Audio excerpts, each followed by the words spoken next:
আমরা কৃষকেরা আলু সিজনের সময় আমরা আলু দাম কম হয় বিক্রি করতে না পারায় একটু বেশি দামের আশায় বাসায় রাখছি, কিন্তু রেখে অর্ধেক আলু আমার নষ্ট হয়ে গেছে।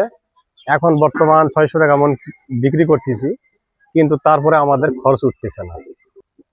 ইতিমধ্যে আপনারা দেখলেন অর্ধেক আলু নষ্ট হয়ে গেছে। কিন্তু সিজন টাইমে যদি সরকার যদি বাইরে পাঠানো আলু যদি রপ্তানি যদি কোনো ব্যবস্থা করত, তাহলে আমরা হয়তোবা কিছু বেশি দামে বিক্রি করে আমার খরচটা পোষায় নিতে পারতাম। কিন্তু এখন আমরা খরচে উঠাতে পারতেছি না, এতে করে আমরা সর্বশান্ত হয়ে যাচ্ছি। গত বছরও লস, এই বছরে যে লস হয় তাহলে আমরা কি করব? আমরা কৃষকরা তো সর্বশান্ত হয়ে যাব। এই ব্যাপারে যদি সরকার ভালো একটা উদ্যোগ নেয়, তাহলে হয়তোবা কৃষিটা বেঁচে থাকতে পারে।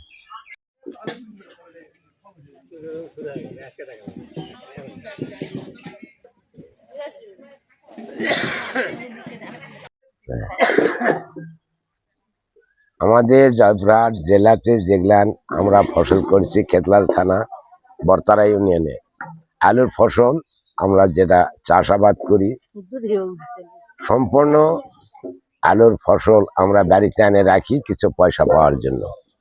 বর্তমান এখন সে আলু আমরা টিভিতে রাখেছি, আলু আমাদের সম্পূর্ণ পচে নষ্ট হয়ে গেছে।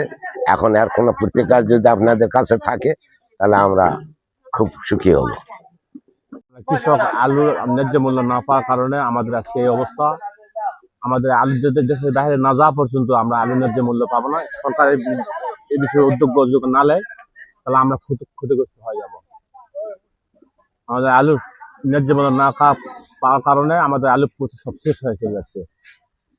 মাননীয় সরকার মহোদয়কে প্রতি দৃষ্টি আকর্ষণ করে বলতেছি, আমরা যেন আলুটা ন্যায্য মূল্য পাই এই ব্যবস্থা করবেন।